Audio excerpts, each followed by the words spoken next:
Okay guys, welcome back na naman sa aking YouTube channel. No? So ngayon pag-uusapan natin yung bagong contents nitong si Mir 4. Including niya dyan yung Dragon Descent, yung Disenchant, at yung huli yung Benediction. So ngayon, itatry natin yan.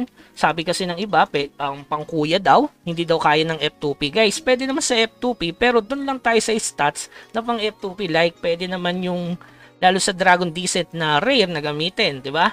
So, pag-uusapan natin yan kung paano nyo makukuha. So, ngayon, syempre, itong aking alt, swerte ito sa mga summon kaya meron siyang legendary.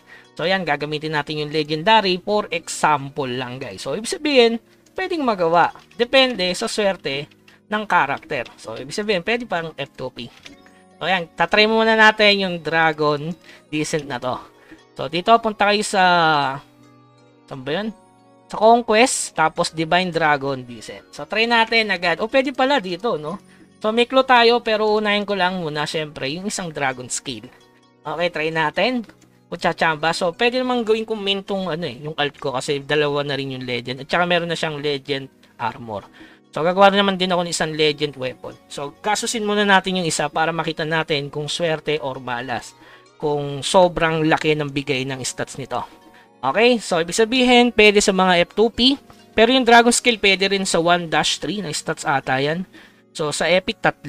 So ito medyo possible to.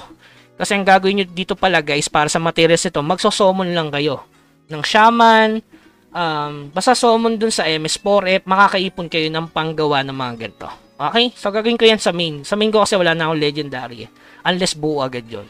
So ito na mga bossing, try na natin. Unang salta, unlock the dragon. Ay, you know. Ayan na mga bossing, itatry na. Ganun pala yun, ang angas Oy. Try na natin mga bossing, 100 pala to. Let's go, letter C. Syempre magandang stats yan mga boss. Ayan, dragon. Uy, isa pa. Uy, punuin mo. Uy, pula. Ay, napuspon. Grabe yung stats. Grabe naman yan. Spell attack accuracy 49. Pwede na mga bossing. Pwede na. Grabe pala yung stats nito mga boss. Grabe yung physical depth tsaka accuracy. Grabe na yan. Insan. Diba? Grabe pala yung stats mga boss. I-open na rin natin to. Baka kasi maging tradable Siyempre 2K per day mindset pa rin mga boss. So yan yung Dragon Descent. Napakaganda nung stats. Talagang pwedeng pumaldo sa stats guys. Grabe naman yun. Lalo na kung napuno ko to, Dragon Ball talaga. Yung Disenchant, okay? So sa Disenchant, ayan, click nyo lang dito. Punta kayo sa inventory. Tapos click nyo yung Disenchant. Tapos mag-Disenchant na kayo guys. Teka lang. Try natin sa Epic. Hindi ko alam sa rare kung magaganda yung makukuha. Pero try muna natin to.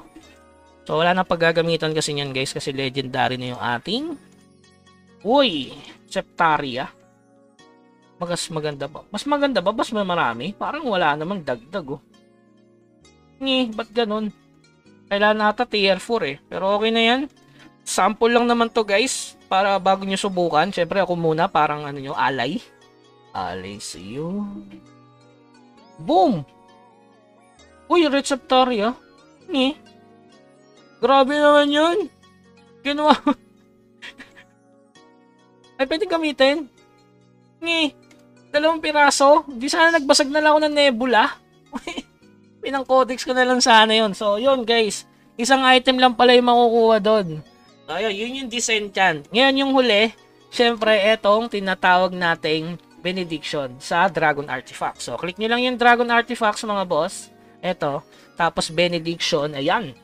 So, click nyo lang yung White Dragon. Click nyo lang to guys. Tapos, click mo to pang XP. So, pwede ata dito yung... pwede pala ito. Yung mga rare guys. So, ang laki din ng XP 2.5. Ito ilan? Mas sulit pa. Ay, hindi. Mas mahal kasi ito pag kinarap Pero ito, 225 XP. Pero yung pinaglumaan natin na plus 3, level 2 sa EVA, 2.5 yung XP. Tingnan natin. Pag napalevel natin, try natin guys. Ayan. 20k? Nababasag daw Ano ba yun? Nababasag daw to. When you equip Black Dragon inherited with the power of the dragon, you can receive the Dragon Benediction. Benediction can be upgraded up to 25. Sabi daw nababasag daw. You can... Babasag ba? Kinakabahan ako dito. Pero sa tingin ko hindi ito yon na nababasag. Hindi yan. O, yun. Ano yun? Ano bigay nun? O, ano ngayon? Ano yun? Para saan yun? So, yung comment nyo na sa baba kung anong level ang kailangan doon. So, yun. Mas malaki XP niya pag ginamit mo yung artifacts mismo. Okay, tapos ito talaga solid, guys. Nakita nyo naman, isang talpak lang. So, tatry natin yan soon sa Epic. Try natin yung Epic, guys. Ito. Siyempre, meron pa tayong pang-Epic. Kung meron pang Legend, may pang-Epic. Ito, may 3 piraso tayo dito. So, since alt lang to, guys, walang panghihinayang. So, ayan, gawin natin. Unlock natin ang Dragon Ball. So, 3 kailangan, mga boss. Ay, hanggang doon lang pala. 2, 4, 6. Pag Legend, lahat pala. Yung pala yung ibig sabihin nun. Ibig sabihin, kapag rare, 3 lang yung makukuha mo. So, mas maganda Epic. Ayun, no?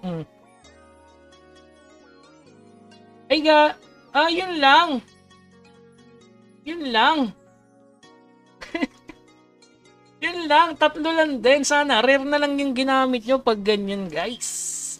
Pero siguro iba yung stats nito, no? Grabe naman. Anong real lang? Yearn. Anong yearn? Yearn natin, no? Yan, okay na yan, mga boss. Kita nyo naman yung stats natin. Grabe. Yun, no? Pwede pala siyang, pledge scroll yearning. So nabibili to. So, pwedeng palitan. Kaso 7 lang yun. 1.5? Grabe mga ngayon, no? So, depende pala yan, guys, kung pang kuya or hindi. Okay? So, ayan, guys, yung info. Nag-sacrifice na tayo sa isang alt natin para matry natin yan. So, solid. Kung makukuha nyo yung pinakamagandang stats, nakita nyo naman, may accuracy, mid-depth. Napakakapal. So, kung saswertihin ka, may SS pa daw na nakukuha dyan. So, yun naman, guys. Keep grinding hanggang sa muli. Paalam.